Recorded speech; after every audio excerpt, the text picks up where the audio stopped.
Shiny colours fine art classes में आप सभी का स्वागत है। मैं हूँ रश्मि और आज मैं लाई हूँ आपके लिए ऑयल पेंटिंग का वीडियो। आज से हम ऑयल पेंटिंग ट्यूटोरियल स्टार्ट करते हैं। आज रहेगा लेसन 1 छोटा सा। चलिए मेरी कुछ पेंटिंग्स देखते हैं। देखिए ये ब्यूटीफुल लैंडस्केप, फिगरेटिव। मैंने ऑयल पेंटिंग में बहुत काम किया है। Figurative, landscape, seascape, theme based painting, spiritual paintings. तो देखिए ये बुद्धा, मीरा, फिर ये एक मेरी लाइव पेंटिंग है जो मैंने लाइव पोर्ट्रेट किया था। एक और पोर्ट्रेट है जो मेरे बेटे का है, ये लाइव नहीं किया। फिर ये देखिए जो मेरा फेवरेट सब्जेक्ट है शैलो वाटर, ये नाइफ से किया था। फिर से फिगरेटिव। तो मैंने ऑयल में बहुत काम किया है। ऑयल में सिंपल से लेके आप डिफिकल्ट तक कोई भी कॉम्पोजिशन कर सकते हैं। पर लेसन स्टार्ट करने के पहले कुछ हमें बातें समझनी है ऑयल पेंटिंग के बारे में, उसकी अंडरस्टैंडिंग बनानी है। अगर आपने कभी ऑयल पेंटिंग नहीं किया है, आप बिल्कुल बिगिनर्स हैं, पर अगर आप मेरे लेसन फॉलो करते हैं तो आप अच्छे से उन्हें सीख पाएंगे, कर पाएंगे। तो फ्यू थिंग्स हैं जो हम समझ लेते हैं।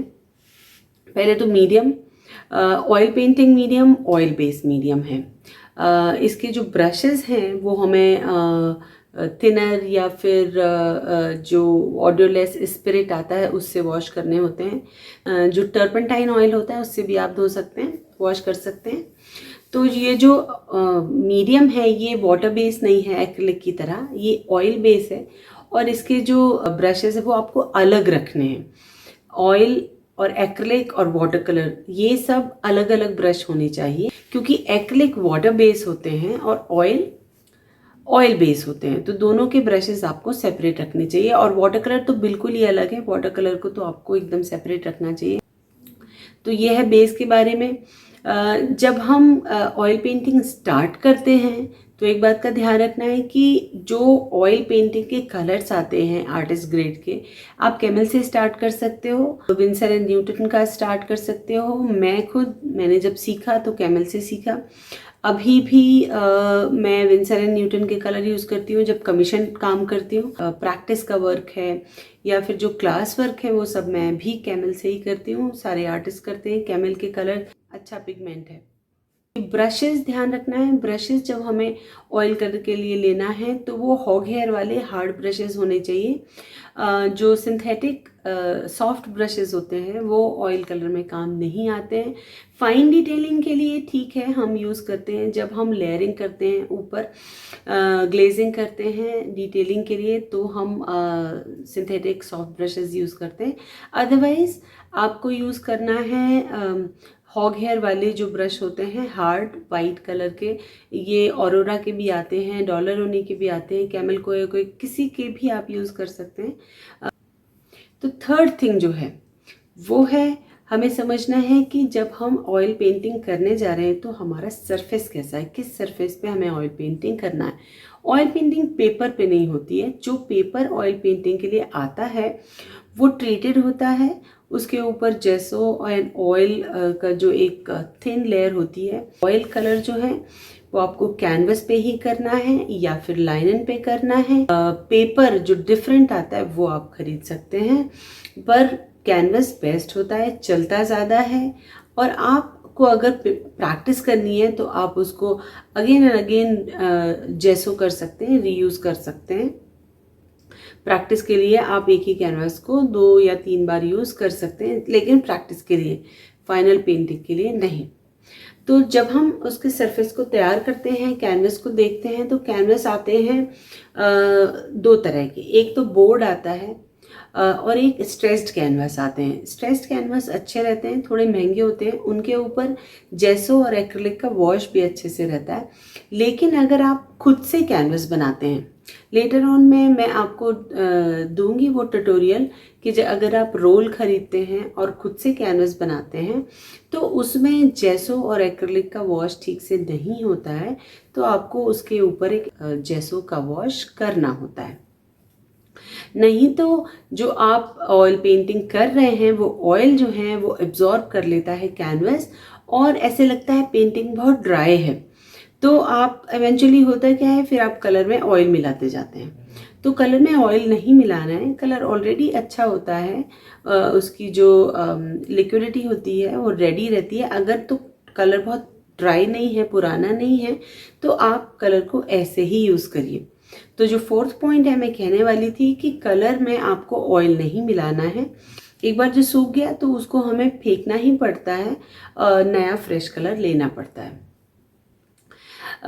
जो फिफ्थ है वो है कि जब हम कलर करते हैं तो हर किसी का अलग अलग तरीका होता है ऑयल पेंटिंग करने का। मेरा अलग है, किसी और का अलग हो सकता है, और ऐसा भी नहीं कि कोई मेरा ही तरीका बेस्ट है या उनका ही तरीका बेस्ट है। आप जब सीख रहे हैं तो आपको धीरे धीरे आपके एक्सपीरियंस के हिसाब से अपने तरीकों को इवॉल्व करना है, अपने तरीके को अपने एक्सपीरियंस के हिसाब से अपने तरीके से पेंटिंग करनी है। पर पेंटिंग करने के पहले आपका जो टेक्निकल ग्राउंड है वो स्ट्रांग होना चाहिए। वो तो मैं अपने सारे वीडियोस में बोलती हूँ कि आपका जो टेक्निकल ग्राउंड है अगर वो स्ट्रांग है तो आप किसी भी मीडियम में पेंटिंग करेंगे आपकी पेंटिंग अच्छी बनेगी, चाहे आप ऑयल करें, एक्रिलिक करें, और वाटर कलर करें या स्केचिंग करें, क्योंकि आपका जो टेक्निकल बेस है वो बहुत ही स्ट्रांग है। आपकी अंडरस्टैंडिंग पेंटिंग के पीछे जो प्रिंसिपल हैं, जो कॉन्सेप्ट्स हैं, उन पर आपकी अच्छी पकड़ है, तो आप पेंटिंग को अच्छे से बना पाएंगे। तो जो फिफ्थ पार्ट में कहने वाली थी कि जब भी आप पेंटिंग करें, मेरा जो एक्सपीरियंस कहता है कि जब हम पेंटिंग को वेट ऑन वेट करते हैं, लेयरिंग कम करते हैं, तो पेंटिंग ज़्यादा फ्रेश और ज़्यादा अच्छी दिखती है। तो चलिए हम एक छोटी सी पेंटिंग बनाते हैं। एक एप्पल है जो जिसका मैं डेमो यहाँ कर रही हूँ। ऐसे ही हर ट्यूसडे को मैं वीडियोस लाते रहूँगी, आप देखते रहिए और सीखते रहिए मेरे साथ ऑयल पेंटिंग। तो यहाँ पे मैं कलर ले रही हूँ ऑरेंज, मैंने लिया कैडमियम रेड, वर्मिलियन, फिर मैंने क्रिम्सन लिया, एंड थोड़ा सा कोबाल्ट। कोबाल्ट में मैं ऑरेंज और वर्मिलियन मिला के थोड़ा सा ग्रे कलर बना रही हूँ, जो डार्क कलर है ऑरेंज का। बेसिकली इंडियन रेड या फिर वेनेशियन रेड भी कह सकते हैं इस कलर को, डार्क टोन के लिए। तो मैं यहाँ पर एक बेस कर रही हूँ ऑरेंज का मैंने बेस किया। एंड बेस इसलिए क्योंकि ये जो एप्पल है 100% रेड नहीं है, थोड़ा सा ऑरेंजिश है। तो underneath you can see the orange colour. अभी मैंने मिक्स करना चालू किया एंड मैं वेट ऑन वेट कर रही हूँ। तो वेट ऑन वेट जब हम करते हैं तो ऑयल पेंटिंग क्योंकि सूखती नहीं है जल्दी एक्रिलिक की तरह, तो हमारे पास टाइम काफ़ी रहता है कि हम इसको अच्छे से ब्लेंड कर सकें। नाउ मेरे जो स्ट्रोक्स हैं, जो एप्पल का शेप है वो स्फीयर की तरह है और स्ट्रोक्स ऑल अराउंड हैं, तो उसी डायरेक्शन में मैं स्ट्रोक्स दे रही हूँ। तो इवेंचुअली हुआ क्या कि जो जो ऑरेंज वॉश था वो काफ़ी थिक हो गया था। तो अभी मैंने क्या करना शुरू किया है, नाउ उस थिकर पेंट से बचने के लिए, and at the same time हमें वेट ऑन वेट चाहिए और थिकर पेंट भी नहीं चाहिए, तो नाउ मैं कर रही हूँ ड्राई वॉश, और जहां पर जो कलर है मैं उस कलर को यूज कर रही हूँ। रादर पूरे ऑरेंज वॉश की जगह मैं जिस जगह पे डार्क है, नीचे की तरफ डार्क है, तो डार्क वॉश किया। और ये देखिए यहाँ पे एक जो टर्मिनेटर का मार्क बन रहा है, उसके लिए मैंने वो जो डार्क ग्रेइश कलर हमने बनाया था वेनेशियन रेड वाला, वो मैंने कलर अप्लाई किया। तो ट्राई करिए कि उस जगह पे वो कलर यूज करें जहाँ पे जो कलर है, रादर कि डार्क के ऊपर लाइट या लाइट के ऊपर डार्क करें। उससे क्या होता है कि हमारे जो कलर की डेंसिटी है वो बढ़ती जाती है, और एक टाइम आता है जब हमें लगता है कि हमारा कलर इतना ज़्यादा थिकर हो गया है कि we are unable to handle that. तो उससे बचने के लिए बेटर है कि हम उस डार्क टोन को डार्क टोन करें, लाइट को लाइट करें, सो दैट हमारा जो शेप है, जो फॉर्म है एप्पल का, वो करेक्ट आए।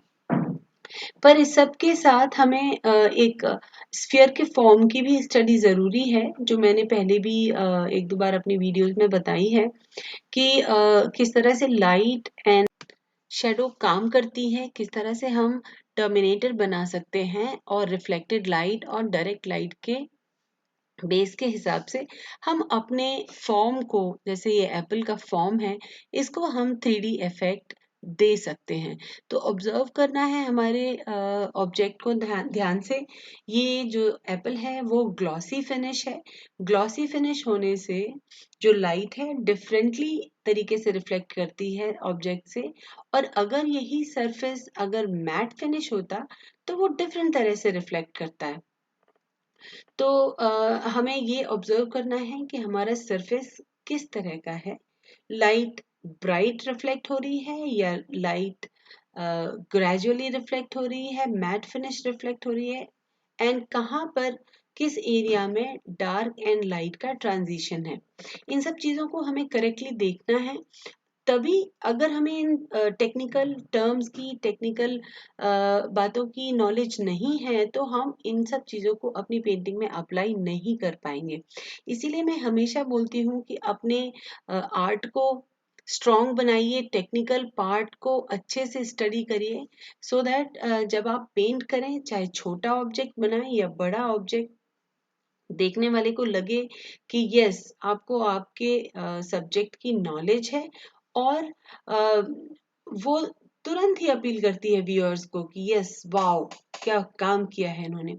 तो ये, इस नॉलेज को करने के लिए आप जब डिसाइड कर रहे हैं कि आपको आर्ट परस्यू करना है, तो उस पेंटिंग करने के साथ साथ उस टेक्निकल ग्राउंड को, उन कॉन्सेप्ट्स को, उन प्रिंसिपल्स को भी सीखिए जरूर। बिना उनके पेंटिंग ठीक से अम, दिखेगी अच्छी, पर मे बी सारी पेंटिंग्स में आप उनको अप्लाई करने में उतने सक्सेस नहीं हो पाएंगे। पर एक बार जो नॉलेज आपको है, तो हर जगह आप शेप्स को या फॉर्म्स को उसी हिसाब से देखेंगे और उसी हिसाब से उसको अप्लाई भी करेंगे। तो जब हमने डिसाइड किया कि हमें आर्ट करना है, तो इट्स फॉर लॉन्गर टर्म। एक या दो पेंटिंग से काम नहीं बनेगा। देखिए कितना ब्यूटीफुल एप्पल हुआ है रेडी, और ये काफी बड़ा साइज है। बेसिकली ये 3 एप्पल्स हैं, लेकिन मैंने एक का ही यहाँ पे डेमो किया है। अपने आने वाले लेसन्स में मैं बाकी 2 का भी डेमो यहाँ जरूर करूँगी। जो थोड़े बहुत माइनर डिटेल्स हैं, इनके लिए मैंने थिन ब्रश लिया है, और इस ट्रांजिशन को, जो डार्क और लाइट का ट्रांजिशन है, उसको मैं थोड़ा हैंडल कर रही हूँ नाइसली, कि जो एप्पल का सरफेस है, जो एप्पल के स्किन का टेक्सचर है, उसको मैं मेंटेन कर सकूं। ये शेडो की लाइन है जो मैं लेटर ऑन शेडो के साथ ब्लेंड करूंगी। मतलब मेरे कहने का है कि जैसे आपको कोई पेंटिंग बनानी है, तो आप पहले पूरा वॉश ना करें। Like first wash is fine, कि आपने जैसो किया, बेस बनाया, उसके बाद फिर आप जब पेंटिंग करें तो उस उतने एरिया को ही करें जितना एरिया आप 1 दिन, 2 दिन या 3 दिन, क्योंकि ऑयल पेंटिंग सूखने में टाइम लगता है, तो 3 दिन में आप जिस एरिया को फिनिश कर सकें उसी एरिया को करें, उसके बाद दूसरे एरिया पे मूव करें। I know wet on wet थोड़ा डिफिकल्ट होता है, स्पेशली जब आप ऑयल करते हैं, बहुत मेसी हो जाता है, क्योंकि वो सूखता नहीं है, तो आपको लगता है अरे तो डिफिकल्ट है। पर इनफैक्ट बात तो सही ये है कि क्योंकि वो सूखता नहीं है, तो ये बेनिफिट है, हम उसको आराम से ब्लेंड कर सकते हैं, सीख सकते हैं। ब्लेंडिंग की जो टेक्निक्स हैं वो हमें धीरे धीरे सीखनी है। ब्लेंडिंग का मतलब ये नहीं है कि हमें रब करते जाना है सारे कलर्स के ऊपर, हम ब्रश घुमाए चले जा रहे हैं, तो वो भी ठीक नहीं है। तो जो 6th पार्ट है जो मैं कहने वाली हूँ, वो ये है कि हमें ब्लेंडिंग के लिए कलर थ्योरी को समझना बहुत ज़रूरी है। जब हम ब्लेंड कर रहे हैं तो हमें ध्यान रखना है कि एक तो बड़े बड़े स्ट्रोक्स ना लें कैनवस पे, नहीं तो वो एक रगड़ की तरह लंबे लंबे स्ट्रोक दिखाई देते हैं और एट द एंड हमारी फाइनल पेंटिंग में ऐसे लगता है कि हमने बहुत एफर्ट किया है पेंटिंग को रब करने में, मिक्स करने में। तो वो हमें नहीं करना है। उसके बजाय हमें क्या करना है, we have to understand the colour theory कि जब हम मिक्स कर रहे हैं तो कौन सा कलर हमें मिक्स करना है, कौन से दो कलर हैं, जैसे कि दो कॉम्प्लीमेंट्री कलर आपस में अगर हम मिक्स करें तो उसके बीच में कौन से कलर होने चाहिए ताकि दोनों कलर आपस में फ्रेश दिखें। ये मान लो हम येलो एंड ब्लू मिक्स कर रहे हैं तो हमें बीच में कौन सा कलर डालना है कि वो बीच में ग्रीन टर्न ना हो। तो इस तरह से कलर थ्योरी को समझना बहुत ज़रूरी है जब हम कलर को ब्लेंड करते हैं। तो वो भी एक टेक्निकल पार्ट में आ जाता है कि जब आप पेंटिंग स्टार्ट करें तो कलर थ्योरी को बहुत समझना बहुत अच्छे से ज़रूरी है। तो ये कुछ पॉइंट हैं। इनके अलावा कुछ ऐसे भी पॉइंट हैं जो हमें समझना है जब हम बिगिनर्स लेवल पे होते हैं। हमें जब हम पेंटिंग कर रहे हैं, अगर हम किसी टीचर के साथ कर रहे हैं तो आपको टीचर सही से गाइड करेंगे पेंटिंग करने के लिए और आप फॉलो करिए। पर अगर आप खुद से कर रहे हैं तो आपको ये समझना है कि आपको अपनी पेंटिंग को किसी के भी साथ कंपेयर नहीं करना है, स्पेशली जब आप सीख रहे हैं। तो एन्जॉय योर जर्नी, अपनी जर्नी को एन्जॉय करिए। एक साल बाद टाइम दीजिए अपने आर्ट को, अपने पैशन को, पर आपको पैशन को टाइम तो देना पड़ेगा। उसके बाद आप एक साल बाद अपने ही काम को देखेंगे तो आपको डिफरेंस दिखाई देगा। तो उस जर्नी को आपको एन्जॉय करना है। आपको अपनी पेंटिंग मेरे साथ या फिर किसी और के साथ आपको कंपेयर नहीं करना है। अगर आपको मेरा वीडियो पसंद आया हो तो लाइक और शेयर करना ना भूलें। बेल आइकन को ऑन रखें सो दैट आप कोई भी वीडियो मिस ना करें। Thank you friends, thank you for the next week. Bye bye.